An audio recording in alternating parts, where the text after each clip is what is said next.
جو کہ ایک ملک کے اوپر حملہ کسی دوسرے ملک پر بھی حملہ تصور کیا جائے گا پاکستان، ترکی اور سعودی عرب کے بیچ میں، کس طرح سے دیکھتے ہیں آپ اس معاہدے کو؟ کتنا اہم ثابت ہوگا یہ آنے والے دنوں میں؟ بالکل، میں سمجھتا ہوں یہ خاص کر گلف ریجن کے لیے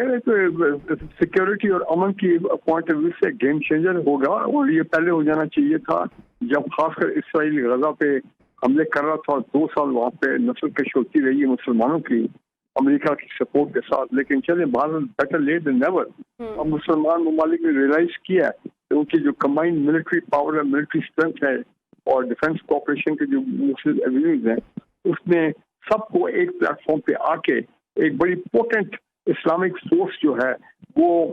کریٹ کرنی ہے، جو کہ ایک ڈیٹرنس بن جائے اسرائیل کے مزید حملے جو ہیں یا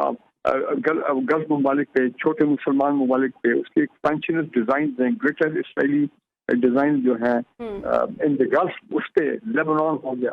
اور اس کے علاوہ ایران کے خلاف اسرائیل کی جارحیت ہے، اس کو ڈسکریج کرنا، امریکہ کی جارحیت کو from that point of view discourage کرنا، اور پھر وہ جو مختلف ملٹری گروپس ہیں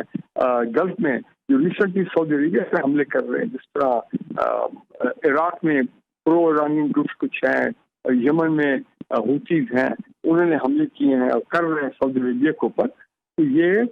ایک قسم کا ان کے لیے ایک بڑا اسٹرانگ میسج ہے کہ جناب اب مسلمان ممالک جو ہیں وہ اکٹھے ہو رہے ہیں اپنے ملٹری ریسورسز کے ساتھ، اور امید کر رہے ہیں کہ ہم کہ کویت اور قطر جو ہے وہ بھی اس کو جوائن کریں گے۔ ایجپٹ کا بھی سنا جاتا ہے، لیکن ابھی it's too early about Egypt. لیکن امپورٹنٹ چیز یہ ہے کہ ایران بھی اس بات کو سمجھتا ہے کہ جناب